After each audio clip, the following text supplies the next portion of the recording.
welcome to those of you who can join us for this Flow360 online webinar.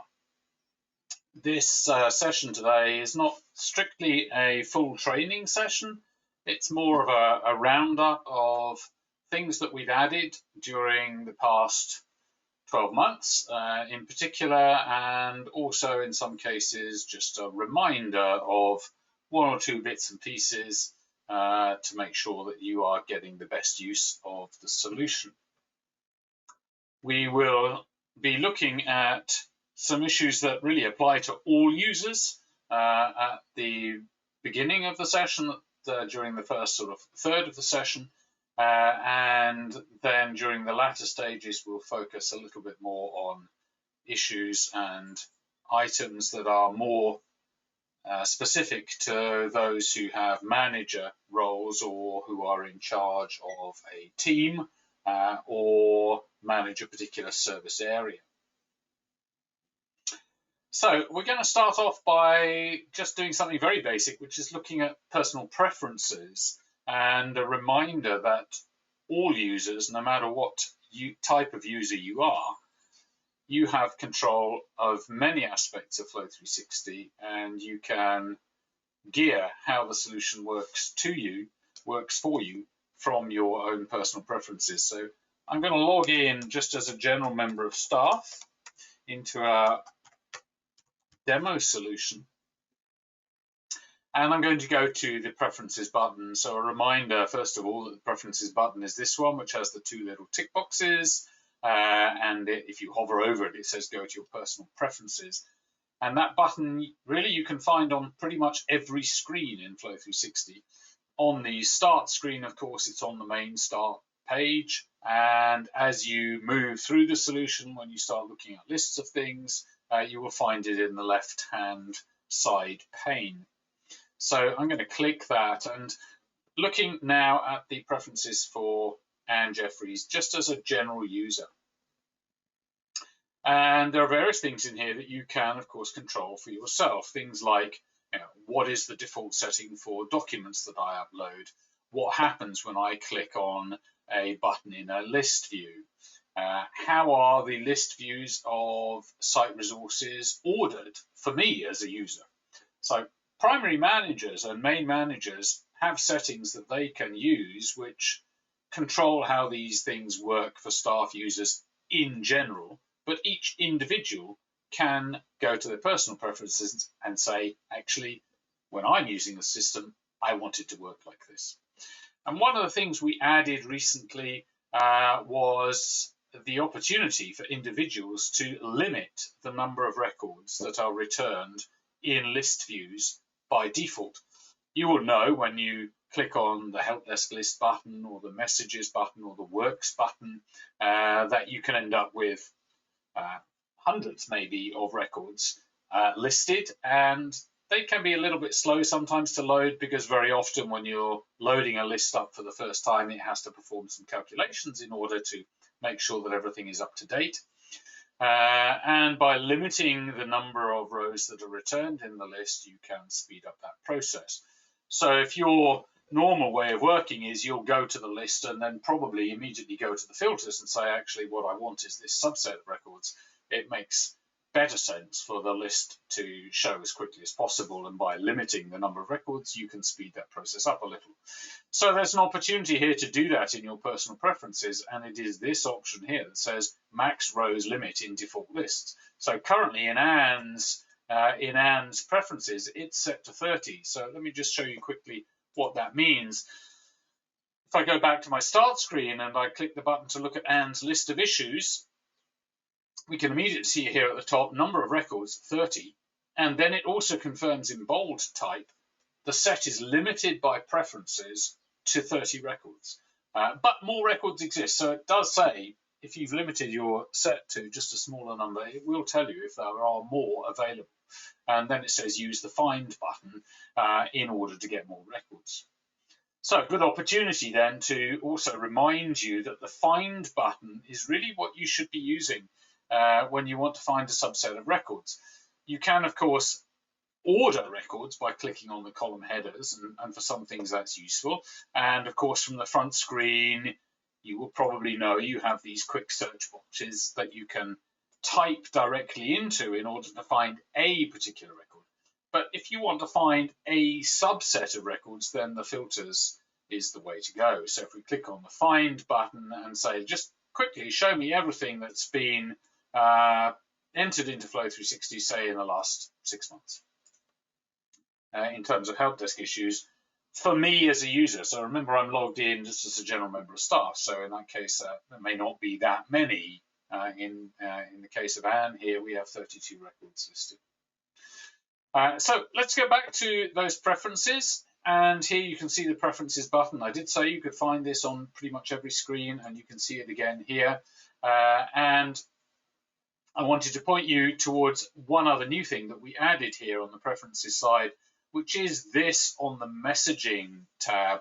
The messaging tab allows you to control how many messages you get, and whether or not you're included in all updates or just major updates, whether you want those messages sent by email as well or not. And in fact, what do you want to include in the emails? Works emails include full details and attachments, or just the notification that there is a works order? How do you want that information sent to you? The thing we added here most recently was CC me in group messages if I am in a group. So take, for example, a particular event or a help desk request or issue that involves a number of different people, and you are in that group of people, and you send a message to everybody else in the group. If you have the CC me in turned on, then when you send a group message in that way, you are also included in the group, and you will CC yourself effectively. And for some situations that's useful, so there's an option there in your preferences to turn that on or turn it off. And really that's, for some situations, it's a handy thing to be able to do. The other thing I'll just remind you about is receive messages for all updates or major updates only. So if you find you're getting really inundated because you're in a position where you receive updates on lots of different issues all the time, and actually you really just want the major updates, i.e. when is something opened, when is something closed, but you don't want all of the intermediate messages that tell you when a priority has been changed, or perhaps a target date has been altered, or a particular issue has been handed over to another team or a different person in charge. If you leave it on all updates, then of course you get all of that information automatically. If you prefer to get a more restricted but critical list of updates, then you just set that in your personal preferences to major updates only. Worth knowing. And finally, just a reminder here, the step-through process. Hopefully you're all familiar with that by now. When you're logging a help desk issue or making a service request, you have the option of using the full form or using a step-through process. Let's just remind you of what those two options look like. So this is the full form option, and this is what was in Flow360 as the standard option a while back. And you can see we have a number of panels here. We've got the caller, the location, the details of the issue, and the target that it's going to. The step-through process also gives you those panels, but it takes you through them in sequence. And in fact, it doesn't show you the ones that it doesn't need to show you. So because I'm logged in as Anne, if I go through to the step-through process, it's not going to bother showing me this panel, which confirms who I am and my contact details. It's only going to show me that one if there's some critical information missing there, i.e. I haven't perhaps got an email for messaging entered. So the step-through process allows me to say, okay, so I'll focus just on location here. So we'll select the location, we'll select the room, it's the plant room, and we'll go to the next. And then just a quick check, are you about to duplicate one of these? And I say, no, it's something new. Now I can put the detail of the issue in. And I can switch back to the full form if I want to. So wherever I am in the process, I can switch between full form and step-through at will. So the point about your preferences is that in your preferences, you can specify that for you as a user, you want to use the step-through process or not by default. So in Anne's preferences here, use step-through process for new issues. I've now got that set to yes, whereas previously it was set to no. And if I go back and start logging a new issue, then by default, it's going to take me straight into the step-through process rather than the full form. But of course, I still have the option to use the full form if I want to. So there, a general reminder really for all users, have a look at your preferences. Have a look in the user guide on user preferences. Remember in the user guide that you can simply use this type in box under the question mark. So I can say preferences, and it will give me a list of matches against our user guide for all of those topics in the user guide that are to do with setting up preferences. And you can see immediately setting up client preferences, setting up user preferences, setting up manager preferences, standard user preferences. So links to various lessons in our user guide. So that's also a reminder that the user guide is searchable simply by typing in to the box underneath the question mark. We're going to leave Anne's login, and I'm going to come back in as a manager because I wanted now just to have a look while we're dealing with preferences at some changes we made in relation to manager preferences. Manager preferences really, as the name implies, applies to all users who have a manager type login. That will include the primary manager on the site, the main help desk, premises help desk manager, but also all those managers of different service areas. So that includes grounds and catering and housekeeping, IT support, general portering, and so on. So logged in as a manager, if I click my preferences button here, you can see, of course, immediately that the options in my preferences screen as a manager are significantly greater than what I was seeing when I was logged in as a general staff user, when I was logged in as Anne. We have tried over the last, really over the last 12 months to sort these preference settings out in a little bit more of a logical way so that they're a little bit easier to work with, because there are a lot of settings in here. And again, this session today is not, the purpose is not to go over all of this information independently, except to point you in the direction of some new things. Please do use the user guide or ask us for a training session. If you are not certain what you should be setting where, or if you think the way that Flow360 is configured for you or on your site is not currently quite working the way you would prefer it to.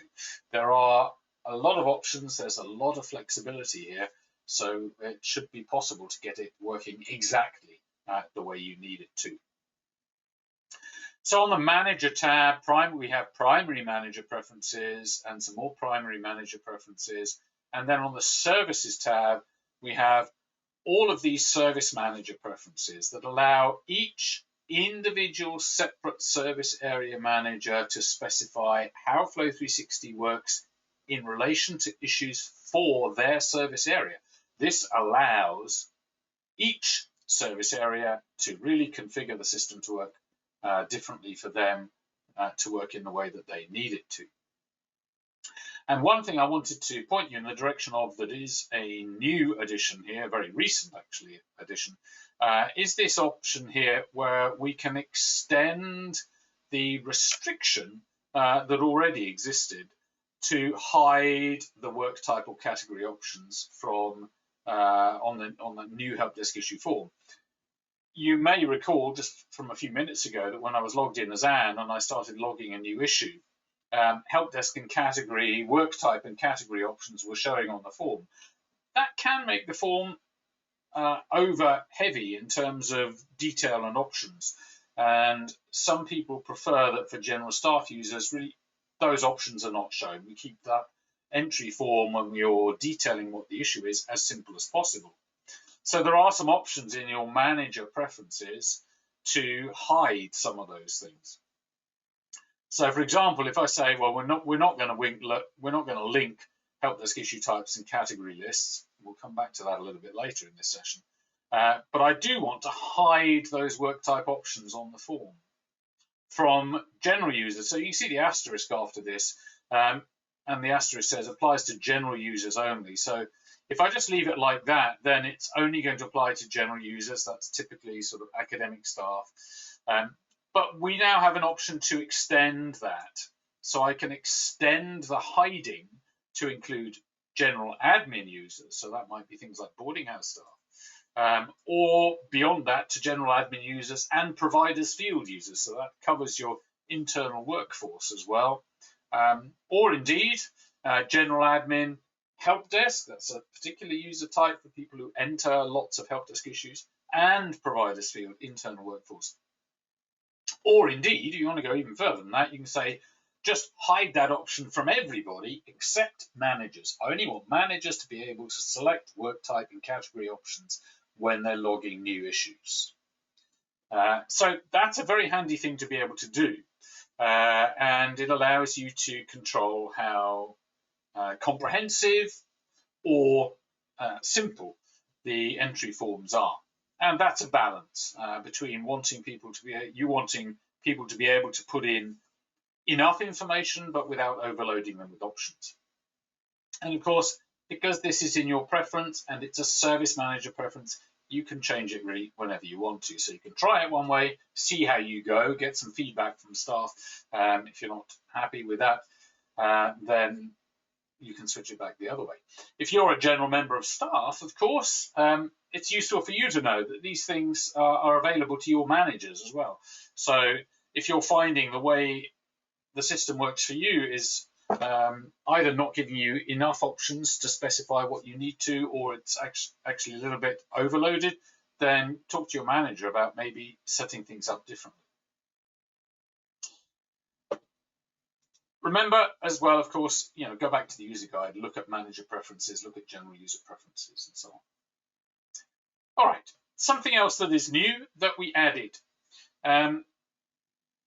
There are all sorts of report outputs in Flow360, and generally those work on the basis of you filter the list of records and then you choose a reporting option to summarize that information in a variety of ways. And those reports can include a large number of records or indeed just a single record. Sometimes it's really useful just from a single record to be able to do a quick print of the information, the detail of that particular issue or event or works order. And so we added just a single quick print button that's available on help desk issue records and also on works orders. So let's have a quick look at that. If I go, I'm logged in as Tim, remember, so I'm logged in as a manager. I look at my help desk list and I can see I've got a booking services. There's a booking event in here. And if I click the button to go to that booking service request, area leads meeting, which has all sorts of things as part of it. It's got catering requirements, it has some general service requirements with car parking spaces, IT support, and so on. And I just want a printout of that information. I've now got a print button at the top here. I can simply select print, specify what paper size I want to use, because this produces a PDF at this point. So I say A4 portrait is fine, and then I get an A4 PDF of that information. If I just zoom that out a little bit so you can see all of it on an A4 sheet. Note also that we add on this quick print option, we add a signature and date box at the bottom. That's useful in the situation where you have a help desk issue, a fault report, for example, or maybe even a works order that you then want to issue on paper for whatever reason to either someone on your internal workforce, a member of the team, or to an external contractor who's attending on site. And you want them to go away and do it really and just sign it and date and time stamp it when they're done.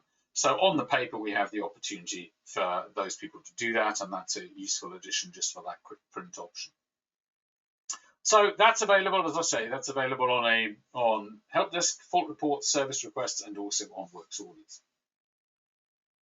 While we're talking about communicating, sending information, let's have a little look at the whole business of messaging in Flow360.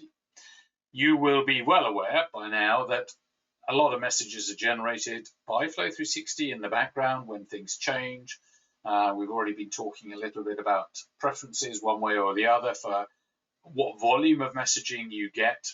And of course, there are lots of opportunities for emailing in directly new fault reports or responding to Flow360 notifications by email and attaching new documents to those replies and so on. So a reminder that, when I'm looking at this particular booking service request, for instance, there are a number of people involved in this. It's an event, so it involves catering and it involves IT and it involves the general portering teams and so on. And I can message the key individual people. So I can message the caller. I've got a little envelope button next to Tim Jones's name. I can message the service manager, for instance, in this case. So that would be for the help desk issue in general, in which case this is Janet Williams. It's a bookings request, so it goes to the bookings team. And of course, using the messaging button means that you don't have to put a lot of detail into your message that otherwise you would have to write. If you were simply sending an email to someone or sending them a message outside of Flow360, you would probably have to say, well, it's about this particular issue that was logged on such and such a date and relates to this event. In Flow360, you can simply say, send Janet a message about this issue. And if I click on the button, then I get the new message dialog pre-addressed to Janet, and with the subject line, of course, already filled in, and with the main location information already filled in. So I can simply type in, please advise on progress or something like that, and I can click the confirm, and that sends a message to Janet. Obviously, at this point, I can also add in other people. So if I want to also include Anne on this notification, then I can add Anne in. I can also choose from any of my preset groups of contacts, so project management group, internal maintenance staff group, and I can add those in as well. So that's great. That's for single messaging. This is an event, however, and the event involves lots of other people. As I said, the catering manager, the IT manager, general portering manager, and so on are all involved in this particular event. And what we added very recently was a single large message button at the top of records like this that allows you to bring all of those individuals together and message them all in one go without having to remember to include everybody.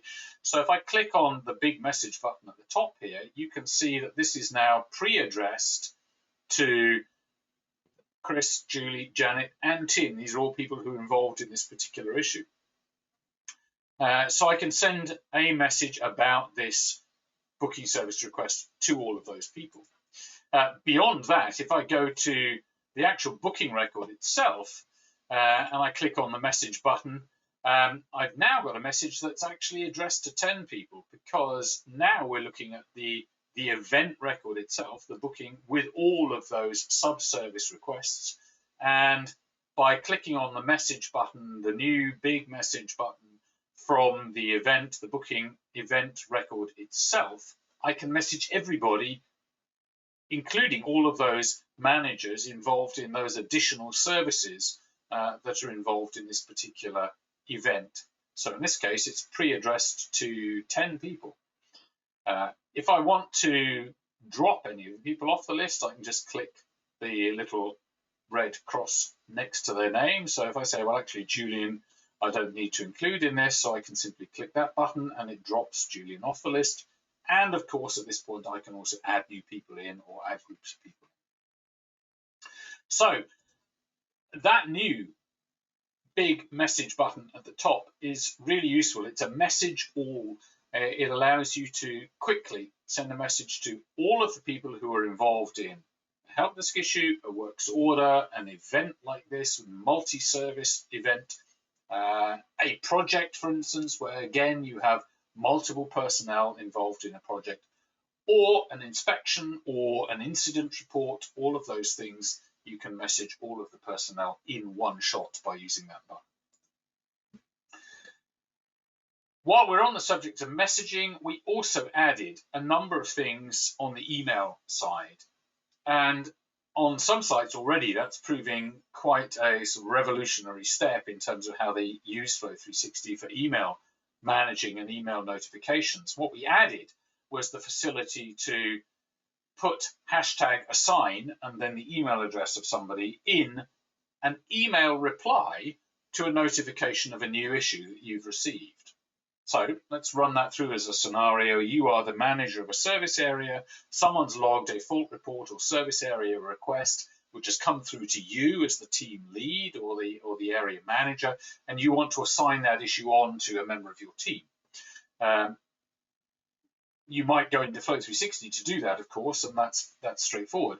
But if you're out and about and you've just picked up an email on your phone, you might just simply say reply, and then you put in the body of your reply, hashtag assign, and then the email address of the person you want to assign it to, and click send. That's all you have to do. And that will reassign the issue to that person and send them a notification that that's what's happened. Really useful, speeds up management of issues hugely. And that's in addition to the hashtag close that we already had available for email replies, where if you have an issue that's been assigned to you, you've dealt with it and it's finished, you can simply reply to the notification again by email saying hashtag close, and that will close the issue out in Flow360 and send all of the update notifications as usual. And the last one we added on that side was hashtag accept. If you've received notification of a new issue and it's, say, come to a team email address and you want to pick that up and use it and be in charge of it, then you can simply reply hashtag accept, and that will notify all other members of the team that you are basically now in charge of. Very, very useful. All right, let's move on. And we're going to have a look at quick find options from the main start screen, because we've made a couple of recent changes to that as well. Hopefully you're all familiar with the notion that most of these main buttons on the start screen have quick find options in them. So if I go to my issues list, for instance, and I type in an issue ID, then it will find a list of issues that match on that particular ID. If I go to the site record and I type in the name of a location, it will find me that location. Or if I type in the plan reference number, it will find me that. Or if I extend the search to include custom data, it will find me all sorts of stuff according to tags that I've added to things. That might include things like key numbers or serial numbers, manufacturer names, and so on.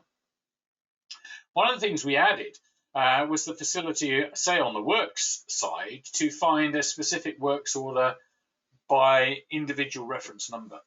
So let's sort of run a couple of examples here. If I type in MORD1 and I hit return on my keyboard, it finds me all of the works orders that match against MORD1, but also all of those that have MORD1 in their reference at all. So I get 1 and I get 100 and I get 101, 102 and so on. If actually what I wanted was I really just want to find MORD1 and none of those other ones, there's a new facility here and you can simply say equals MORD1. Now you're being specific and say I only want matches against that order number. And now I've just got those 4. There are 4 with that order number because they are issued by separate managers, and the manager reference numbers apply to each manager individually.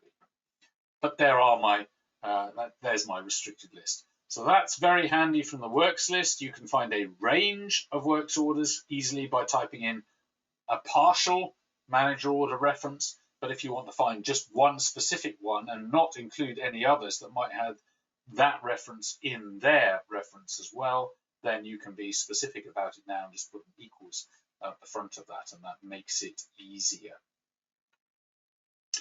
While we're talking about finding things, I just wanted to quickly remind you on the filter side about one particular thing in relation to date ranges. And this is something that people often can miss when they're using the filter panels. Pop up the filter panel. By default, the date range is here. So if we're looking at issues that are being created within a particular date range or issues that have been closed within a particular date range, the default options here are to say something like, find me all the issues closed within the past 2 months. But if I want to be very specific about that and say, I want to find all the issues that were closed within a very specific date range, clicking this button, and it does tell you if you hover over it, it says switch date options between specific dates and date ranges. So if I click that, now I've got date entry fields, and I can type in the start date and end date for the range of dates I want to look for, and then because I've specified close here as well, it will find the issues that are being closed within those dates. Note, interestingly, that when you click that the first time, what it does is it sets the current date and sets the date range for 24 hours. So it goes from midnight to midnight, effectively, in this case for the 31st of March. And that's useful as well. If you quickly want to find stuff that relates to the current day, that's probably the fastest way of doing it. All right, let's go back to the start screen and we're going to move on.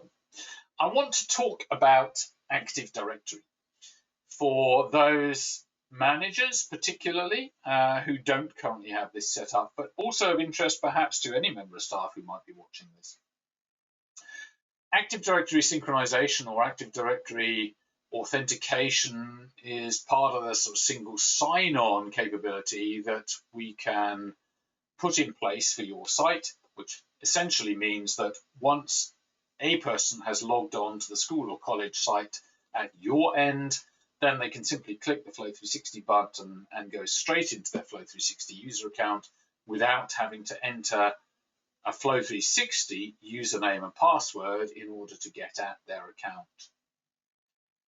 If you don't have this running on your site, it really does make things easier for everybody, and I would highly recommend that you talk to IT about getting that set up. So please do get in touch with us and we can help you put that in place.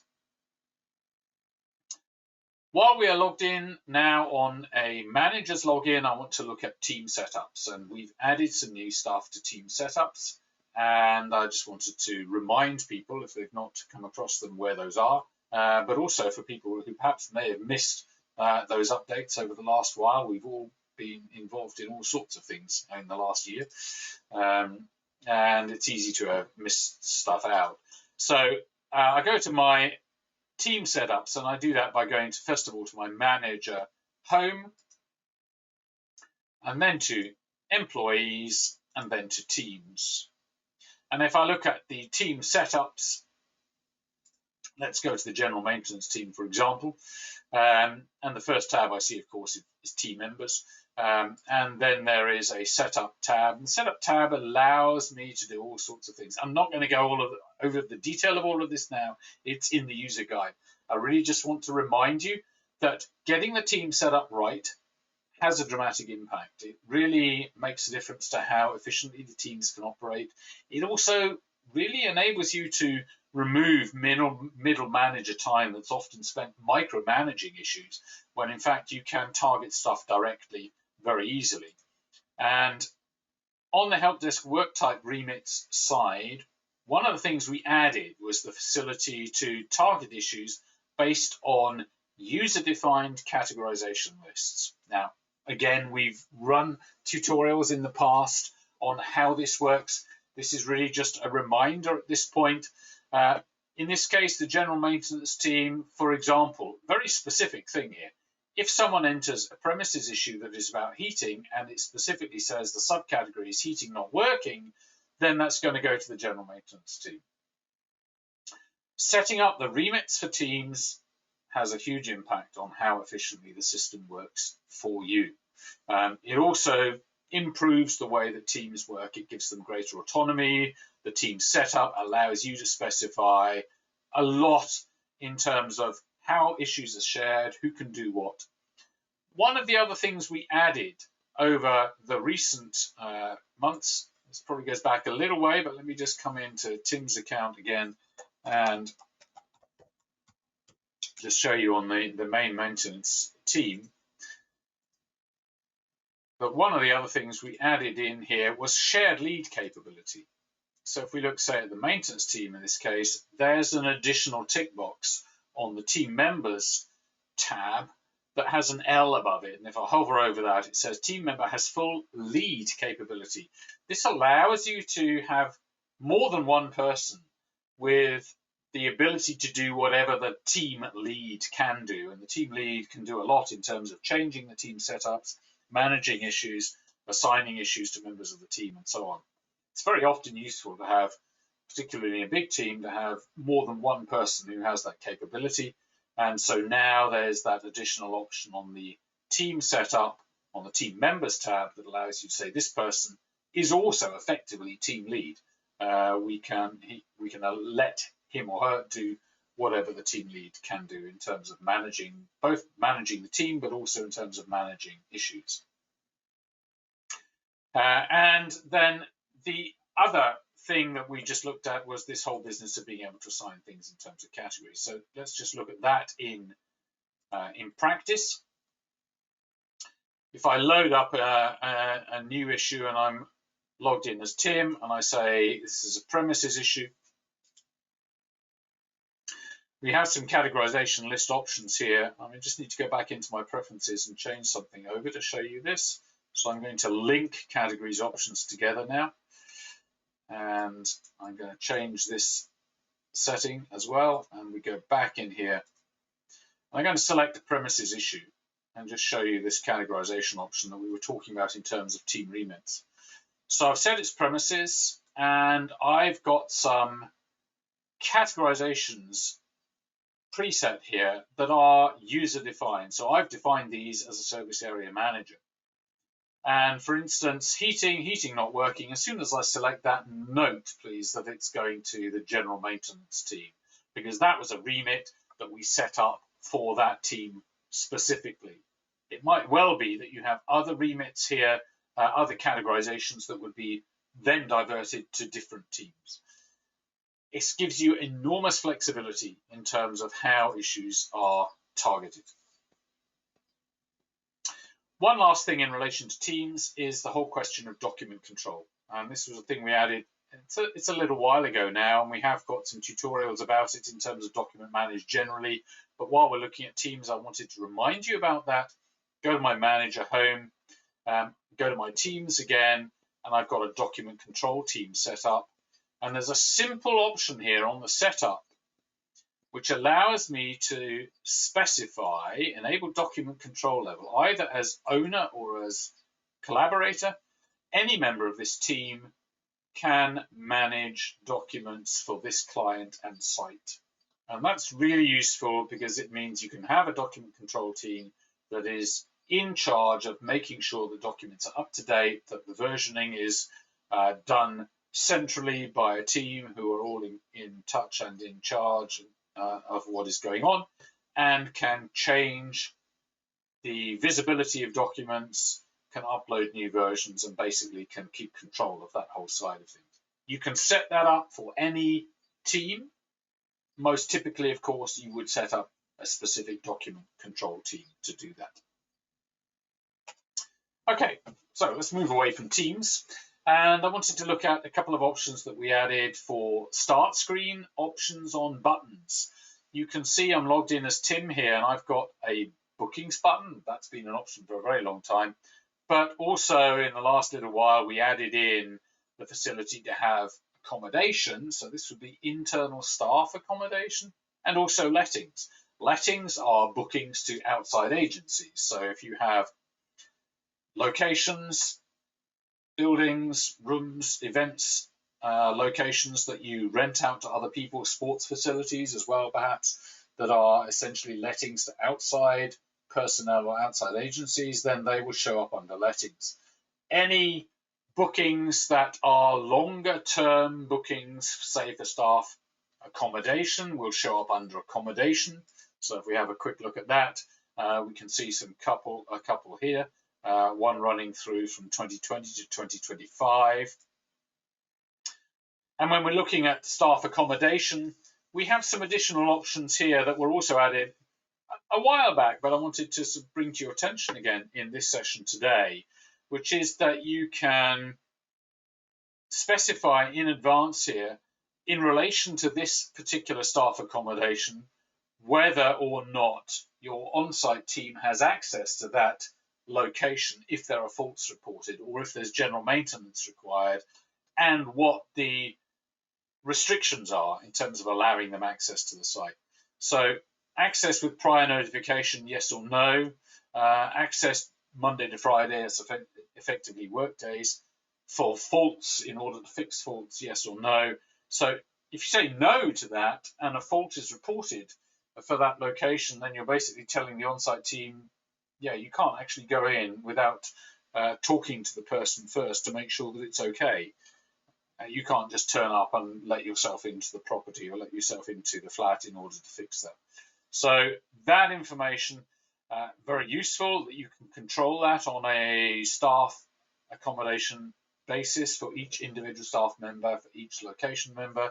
And that information also then shows up on a help desk fault report.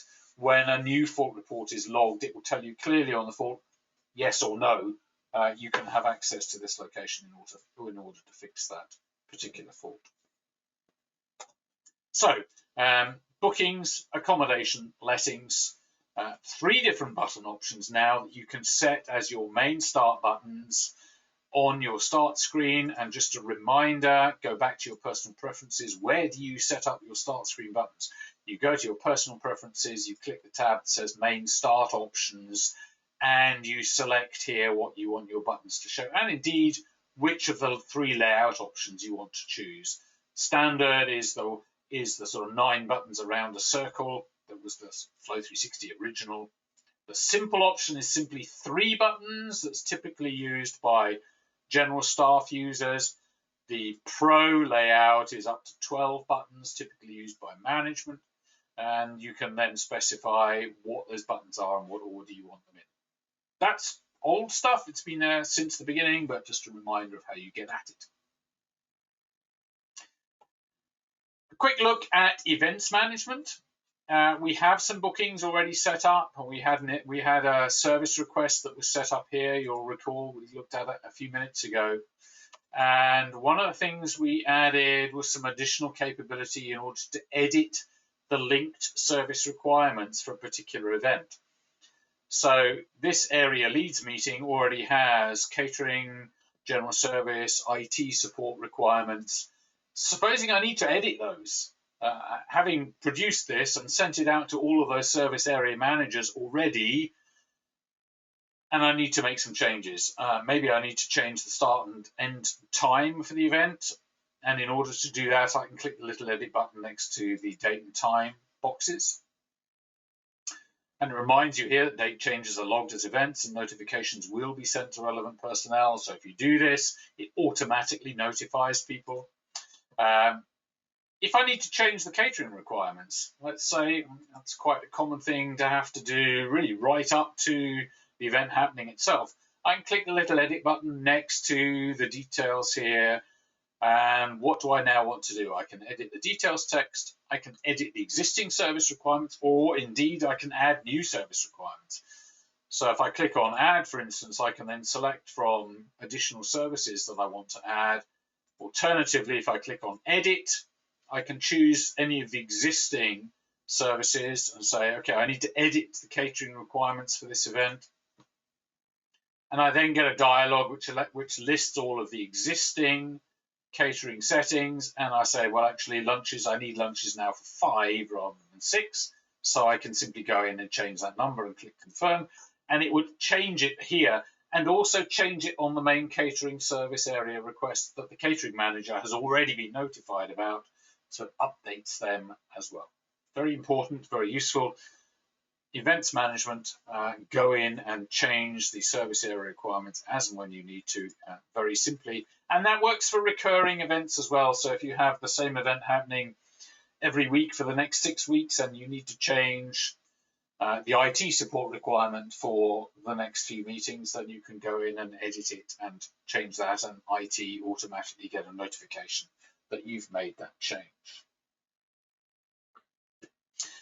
A reminder as well, of course, we've already looked at the message all button, so let's just pop that up again.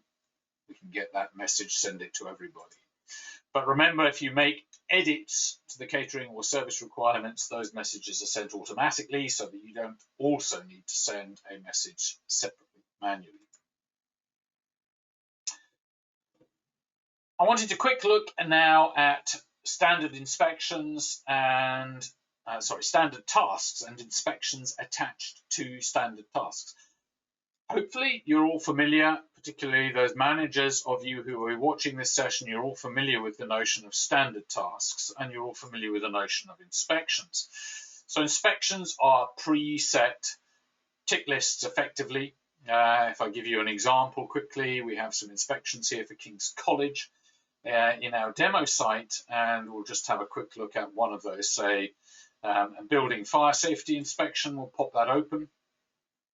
So it's a series of tick list options here. So alarm tested weekly since last inspection, yes or no, and I can add some comments to that. And if I click no, it raises an alert, and I can then log a fault report as a result of that. This is not new information, not new procedure for Flow360. But what I wanted to talk about today particularly was those inspections that are linked to standard tasks. So standard tasks are, as I hope you know, pre-specified tasks that you can set up and then apply to different locations or objects. An example here, COVID-19, classroom cleaning, very topical. So we've set up a standard task, which is to undertake a clean of a classroom. And this is a COVID-19 checklist.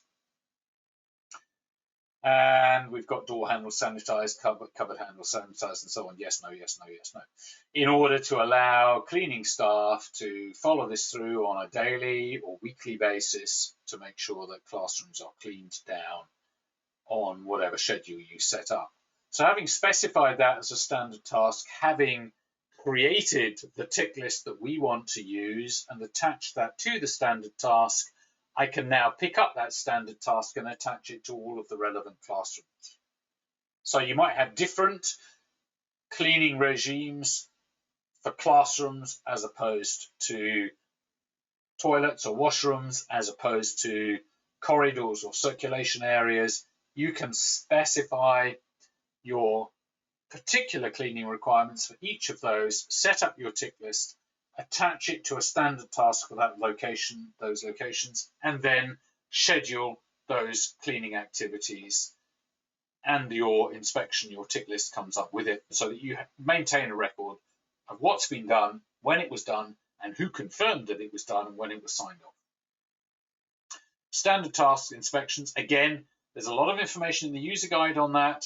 We also have some tutorials on that, so look up the information, look at how to use it, and use those things. They make an enormous difference. I want to move on now to user-defined categorization lists and how we set those up and how we use them. You've seen already we were looking at logging a new help desk fault report for premises, and we were picking up some categories and subcategories. Let's just look at doing that again, because then I want to show you where those have been set up. So I'm coming here to log a new issue. I'm saying it's a premises issue, and at the moment that's targeted at the general team, but you will have remembered from a few minutes ago, if I set heating and then heating not working, then it's going to go to the general maintenance team. So this is a categorization list that I've set up. Note also that when I select the category and the subcategory, it's populating the summary line as well. So I don't also have to type in that information in the summary line, the subject line. That's entered automatically for me, which again just makes logging the issue quicker. So where do we set those up? I'm going to go to my manager preferences. Remember, I'm logged in as Tim at the moment, and I've got a tab here that says category lists. And on my category lists tab, I have a number of lists that I can get at. And next to each list are the initials of the person who owns, the person who set up that list. So ICT services, the owner is Julian Spring. And there are various options here, and I can drill down. So under access request as a main category option, I can drill down and I can get other things here to pick up from. So if I'm logging an ICT support request here in the help desk, I say ICT service, then I can pick up access request and note that it fills in the summary line. Beyond that, I can say, well, it's an Office 365 thing that I need some help getting set up. and that fills in automatically, and I can then just confirm it, and it goes to IT. So those category lists are set up by managers, and of course that includes individual service area managers. Go to your category lists tab in your preferences. You have buttons there to create a new list. So this button says create new list. I can add in a new list. And if I want to, I can add in a new list, and I can link it to an existing issue type. And to do that, it says to start a new list, click select, linked to an issue type, and I can pick up on one of these existing issue types from my list of issues and create a categorization list that people can pick from for that specific issue type. So it speeds up the process. It allows you to ensure that people categorize things properly. It allows you to categorize things after the event as well. And we have a tutorial on our YouTube channel that takes you through all of that in much more detail. One last thing I wanted to talk about, which is Excel exports, direct Excel exports. Hopefully you know that if you go to a list and you click a report option from that list, so let's say we take help desk issues by team and person in charge, and I pull up that report, I can of course export that to Excel, and it produces an Excel HTML file that really looks pretty much exactly the same as this summary here. Now, sometimes that's useful. Sometimes actually you just want sort of a raw Excel export of that information so that you can manipulate it more easily in Excel. And we've added that in as a reporting option in some places. So you'll see on the help desk list here, if I go to the report options, one of the options I have here is help desk issues list Excel. And that allows me to export this list directly to an Excel file with none of the formatting in terms of headers or sub-summaries, just a raw list of all of this information I'm currently looking at, so that I can open that in Excel and do some stuff with it. Look out for those options, because sometimes that's a useful, different way of exporting and using data from Flow360, particularly if you're looking at past history, you're wanting to confirm what's going on currently, perhaps with teams and individuals, and you want to do that in Excel in order that you can manipulate it further outside of Flow360. That wraps it up. That is the list of things I wanted to look at today. Flow360 constantly evolves. We upload new releases pretty much weekly, and they add new capabilities, some bug fixes, of course. You know, if you find things happening that you think are not working quite right for you, please let us know so that we can do something about it. If there are things in Flow360 and you're thinking as a user or as a manager, actually, it would be really nice if it did this as well as what it does at the moment, or I would like an alternative way of doing this, then again, let us know. Because the way in which we add stuff is through user feedback, in addition to us sitting down and thinking about what else we want to put in there. But it is a constantly evolving thing, and we want to keep that moving forward. So thank you for your time today, those of you who've managed to log in and join us. If you have further questions, of course, get in touch, email support@flow360.net. This session we're going to put up on our YouTube channel, and you can review it and pass the link on to others who may not have been able to join us today. That's it for now, so I say goodbye and look forward to hearing from you soon.